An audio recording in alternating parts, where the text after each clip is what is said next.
Hello everyone, welcome and welcome back to my channel. This is Anupam Tiwari, a general first year student at LLRM Medical College. So today we are going to talk about UP CNET entrance examination.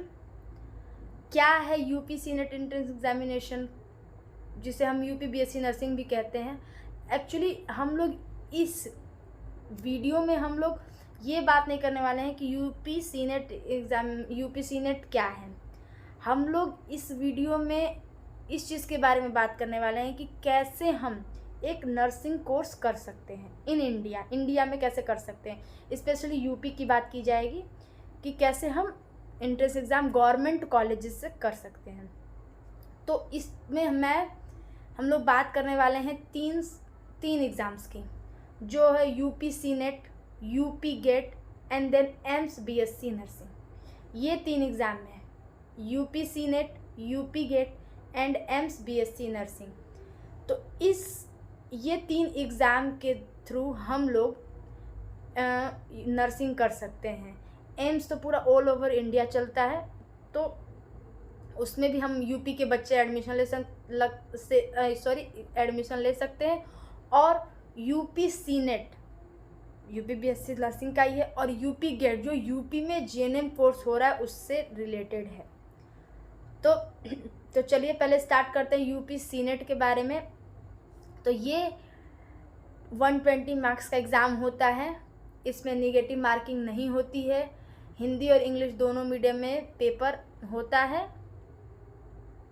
और 5 subject इसमें आते हैं, जो है English, physics, chemistry, bio and nursing aptitude.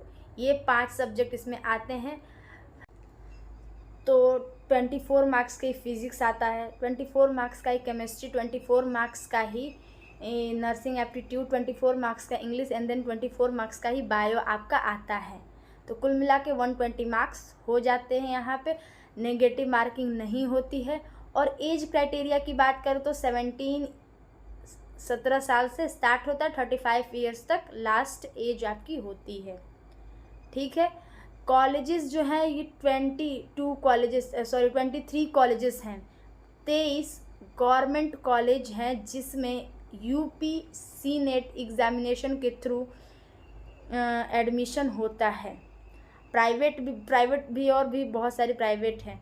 पर हमें अगर private में भी अगर आप एडमिशन ले रहे हैं तो आप ये पुष्टि कर लें कि वो कॉलेज आईएनसी द्वारा मान्यता प्राप्त हो, अन्यथा आपका वो डिग्री लेना व्यर्थ ही है. आपको जॉब लेने में प्रॉब्लम आ सकती है. ठीक है. और जितने भी गवर्नमेंट कॉलेज हैं यूपी के वो सारे आईएनसी द्वारा मान्यता प्राप्त हैं. तो चलिए अब हम लोग सिलेबस की बात हो गई कि ये चीज़ें आ रही हैं. अब जो मेन सिलेबस है वो आता है 11th और 12th का फिज़िक्स, केमिस्ट्री, बायो का सेगमेंट आता है. और इंग्लिश भी आता है, इंग्लिश में वैकेब आता है और इस तरह की चीज़ें आती है. और नर्सिंग एप्टीट्यूड ये एक्स्ट्रा सब्जेक्ट है जिसको हमने नहीं पढ़ा कभी. इस पे थोड़ा हमें ध्यान देने की आवश्यकता है. ठीक है.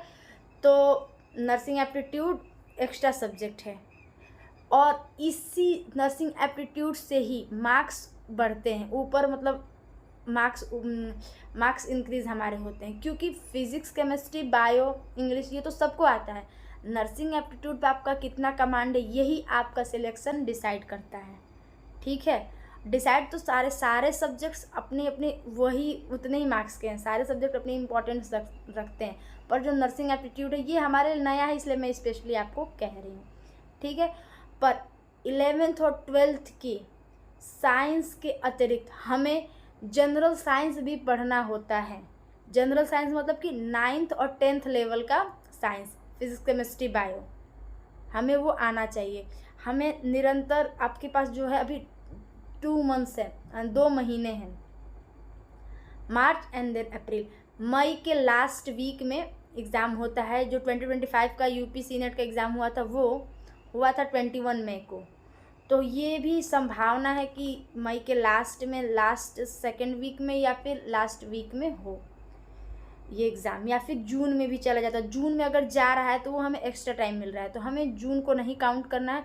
हम मान के चले कि मई के लास्ट वीक में या सेकेंड लास्ट वीक में एग्ज़ामिनेशन को अपने माइंड में लेके चलना है कि नहीं उस टाइम एग्ज़ामिनेशन होगा, और उस टाइम तक हमें हमारी प्रिपरेशन पूरी 100% फिनिश कर लेनी है।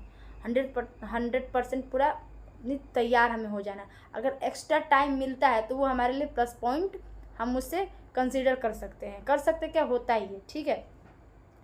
तो जनरल साइंस पे हमें स्पेशली कमांड रखना है, क्योंकि ज़्यादा पोर्शन जनरल साइंस का ही आता है। जस्ट मैं आप लोग को एग्जांपल देती हूँ, जैसे कि 24 मार्क्स का आपका फिजिक्स आ रहा है, तो 15 मार्क्स के जनरल साइंस आएगा। जनरल साइंस मतलब कि जनरल फिजिक्स एकदम 10th लेवल का, 9th लेवल का आएगा, ठीक है। और ये जो 9 से 10 क्वेश्चन है, यही आपके थोड़े से टफ लेवल के थोड़े आ सकते हैं। पी गेट एग्ज़ामिनेशन में भी यही सेम स्ट्रेटजी है, क्योंकि उसमें भी जनरल साइंस एकदम, इस बार जो एग्ज़ाम हुआ था तो उसमें ये था कि काफ़ी जनरल क्वेश्चंस आए थे, काफ़ी इजी लेवल का पेपर था। बट इन 2026 संभावना ये है कि हो सके पेपर का लेवल थोड़ा सा अपग्रेड कर दे, थोड़ा बढ़ा दे, तो हमें उसके लिए भी प्रिपेयर रहना है। तो हम अपनी तैयारी में कमी नहीं कर सकते, तो हमें 9th 10th लेवल का भी पढ़ना है, देन 11th और 12th लेवल का भी हमें रेडी करना। अगर हमारा बेस मजबूत है तो हम 2 मंथ में कर ले जाएंगे, कोई प्रॉब्लम नहीं। अगर नहीं है तो हमें थोड़ा एक्स्ट्रा मेहनत करनी पड़ेगी। तो जैसे कि हम ऐसे कर सकते हैं कि 2 घंटे हम फिज़िक्स ले लें, डेली का मैं बता रही हूँ। 2 घंटे आपको डेली फिज़िक्स पढ़ने हैं, 2 घंटे केमिस्ट्री पढ़ने हैं, देन 2 घंटे बायो आपको पढ़ना है। ये 3 सब्जेक्ट जो मेजर सब्जेक्ट है, उसमें भी 2 घंटे में 1 घंटा आप चाहे तो आप मतलब जनरल साइंस पढ़ सकते हैं। जनरल साइंस की MCQ प्रैक्टिस कर सकते हैं। अभी से MCQ पे भी ध्यान देना है, ये नहीं कि सिलेबस पूरा हो जाएगा देन हम लोग MCQ प्रैक्टिस करें, नहीं। हम जिस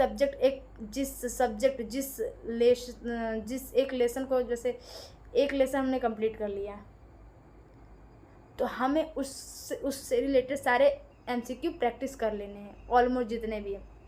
जैसे हमने रिप्रोडक्शन वाला चैप्टर पढ़ लिया, रिप्रोडक्शन वाला चैप्टर ख़त्म कर लिया, फिनिश कर लिया, तो रिप्रोडक्शन से रिलेटेड सारे MCQ हमें प्रैक्टिस करनी है। हमने सेल चैप्टर पढ़ लिया बायो में, तो वो सारे उससे रिलेटेड सारे MCQ ईजी, मॉडरेट, देन थोड़े से हाई लेवल के, हार्ड लेवल के क्वेश्चन, इस तरह से हमें प्रैक्टिस करनी है, तभी हमारा सिलेक्शन हो पाएगा। एक स्ट्रेटजी, अब 2 महीने रह गए हैं तो हमें 2 महीने रह रहे हैं तो हमें पूरा एकदम जी तोड़ मेहनत करनी है, अपने खुद को एकदम न्यौछावर कर देना, झोंक देना है। अब ये नहीं, अब माइंड में अपनी साइकोलॉजिकल सपोर्ट भी हमें खुद को देना है कि माइंड में ज़रा से भी निगेटिविटी नहीं लानी है। तो कोई प्रॉब्लम नहीं, इतनी भी कोई हार्ड चीज़ें नहीं हो जाएंगी। तो यही है, 2-2 घंटे सारी चीज़ें पढ़नी है और तीनों एग्ज़ाम भरने हैं। तीनों एग्ज़ाम के फॉर्म्स भरने हैं हमें, UP सीनेट, UP गेट और AIIMS BSc nursing. AIIMS BSc nursing की बात करें तो ये पूरे ऑल ओवर इंडिया का लेवल का एग्ज़ाम है, तो इसमें थोड़ा सा ये इसमें वो माइनस मार्किंग रहती है, लेकिन ये UP गेट और UP सीनेट में माइनस मार्किंग नहीं रहती, पैटर्न सब सेम है, ऊपर नीचे कुछ मार्क्स का हो सकता है, ठीक है। अगर आप चाहते हैं कि मैं UP गेट और UP एम्स BSc नर्सिंग के बारे में भी वीडियो बनाऊँ तो प्लीज़ कमेंट करना, और ऐसी ही मोर वीडियोज़ के लिए लाइक, सब्सक्राइब और शेयर करना ना भूलें। Thank you.